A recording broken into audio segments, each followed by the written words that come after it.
प्यारे बच्चों, आज हम पढ़ेंगे विंशः पाठः पाठ 20 नर्मदा। पावन सलिला नर्मदा अस्माकं प्रदेशस्य जीवनदायिनी सरिता अस्ति। पावन बहने वाली नर्मदा नदी हमारे प्रदेश की जीवनदायिनी नदी है। ऐसा एव रेवा मेकल सुता आदि भी अनेक नाम भी प्रसिद्धा। यह रेवा मेकल सुता आदि नामों से प्रसिद्ध है। अस्य उभयो तटयो अनेकानि तीर्थस्थानानि तपस्विनां आश्रम सन्ति। इसके दोनों तटों पर अनेक तीर्थ स्थान तपस्वियों के आश्रम हैं। प्राचीन कालादेव अस्या पावन तटयो तपस्विनां सिद्ध स्थलानि सन्ति। प्राचीन काल से ही यहाँ पर पावन तट पर तपस्वियों के सिद्ध स्थल हैं। अतः जना नर्मदया परिक्रमणं कृत्वा आत्मनं धन्यं पवित्रं च मन्यते। अतः लोग नर्मदा की परिक्रमा करके अपने आप को धन्य और पवित्र मानते हैं।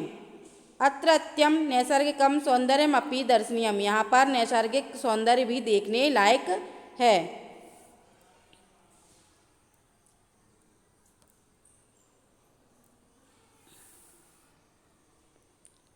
अनूपपुर मंडले अमरकंटकम नाम पर्वतो अस्ति।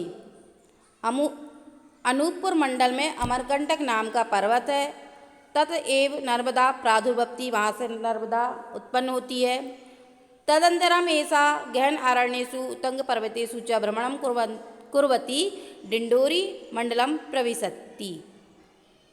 उसके बाद यह घने जंगलों से ऊंचे ऊंचे पर्वत पर भ्रमण करती हुई डिंडोरी मंडल में प्रवेश करती है।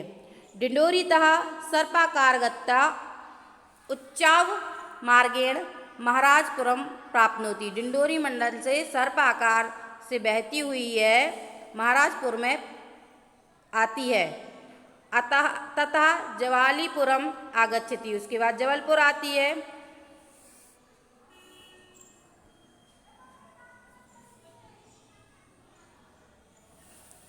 श्वेत शिलाखंडानां कृते अति प्रसिद्धे भेड़ाघाट नाम के स्थाने धूमधार जल प्रपात स्वरूपम धारयति। उसके बाद वह श्वेत शिला से खंडों से प्रसिद्ध होती हुई भेड़ाघाट नामक स्थान पर धूमधार जलप्रपात का रूप धारण कर लेती है। तद अवलोकनार्थम बहवा पर्यटका तत्र आगच्छन्ति। उसे देखने के लिए बहुत से पर्यटक आते हैं। मतलब भेड़ाघाट में जब नर्मदा बहती है तो वहाँ पर जो धूमधार जलप्रपात है उसको देखने के लिए बहुत से पर्यटक आते हैं।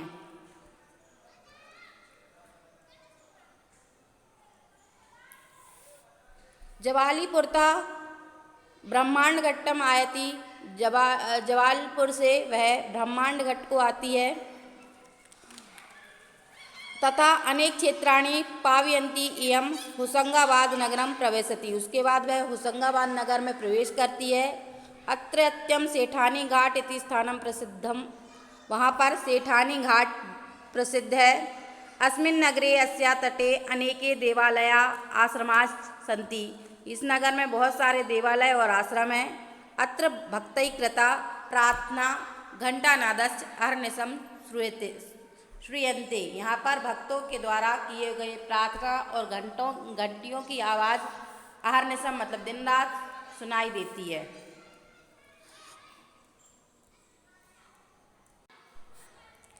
ततो वेगवती ऐसा तरंगिणी ओमकालेश्वर नगरम स्पर्शयति। फिर उसके बाद यह ओमकालेश्वर नगर को छूती है।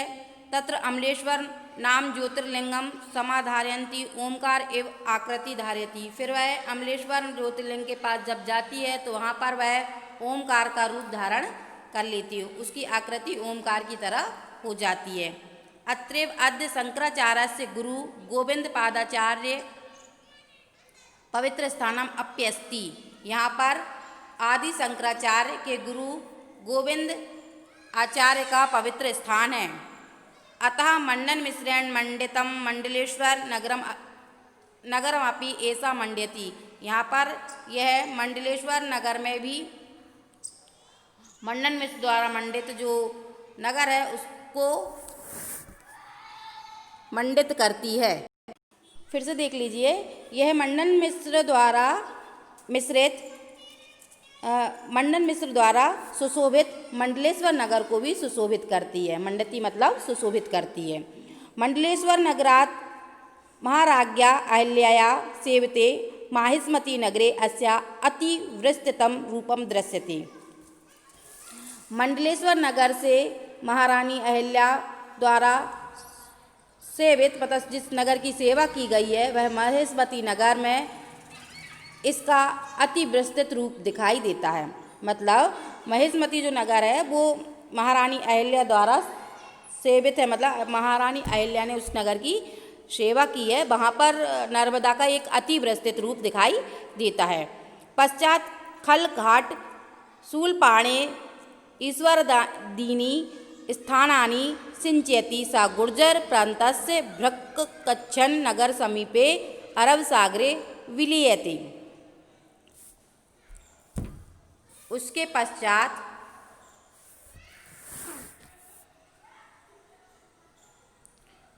खलघाट में शूलपाणी आदि स्थानों को सींचती हुई गुजरात के भृगुकच्छन नगर के समीप अरब सागर में मिल जाती है। कौन से नगर के समीप है बेटा? भृगुकच्छन नगर के समीप अरब सागर में मिल जाती है। नर्मदा नद्यामेव वर्गी इंदिरा सागर सरदार सरोवर आदय बहवा बंधा निर्मिता संति। नर्मदा नदी में ही वर्गी इंदिरा सागर सरदार सरोवर बहुत सारे बंध निर्मित हैं। यावंता बंधवा नर्मदा नद्याम संति तावंता अन्यासु नदीसु न संति। जिस प्रकार के बांध नर्मदा नदी पर हैं वैसे किसी और अन्य नदियों पर नहीं हैं। एवं बंदई विद्युत उत्पादनम भूमि सेचनम जल परिवहनम अभ्यारण्य निर्माणम पर्यटन स्थल निर्माणम इत्यादि विविध लाभा भवन्ति। इन्हीं बंधों के द्वारा विद्युत उत्पादन, भूमि सेचन, जल परिवहन, अभ्यारण्य का निर्माण, पर्यटन स्थल का निर्माण आदि बहुत सारे लाभ होते हैं।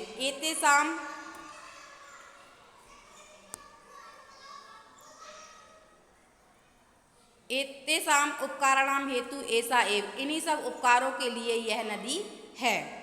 ऐसा नाम स्मरण मात्रेण पापम अपकरोति। इसके नाम मात्र से, इसके नाम के स्मरण मात्र से पाप दूर हो जाते हैं। पुराणेषु अस्या बहुविध महात्म्यम प्रतिपादितम। पुराणों में इसका बहुत ही ज़्यादा महत्व बताया गया है। कालिदासेनापि मेघदूते अस्या सौंदर्यम महात्म्यम च वर्णितम। कालिदास ने भी मेघदूत में इसके सौंदर्य और महानता का वर्णन किया है। धन्य ऐसा भूमि यत्र रेवा राजते। धन्य है वह भूमि जहाँ पर नर्मदा नदी है। आज आपका ये चैप्टर फिनिश होता है। Thank you.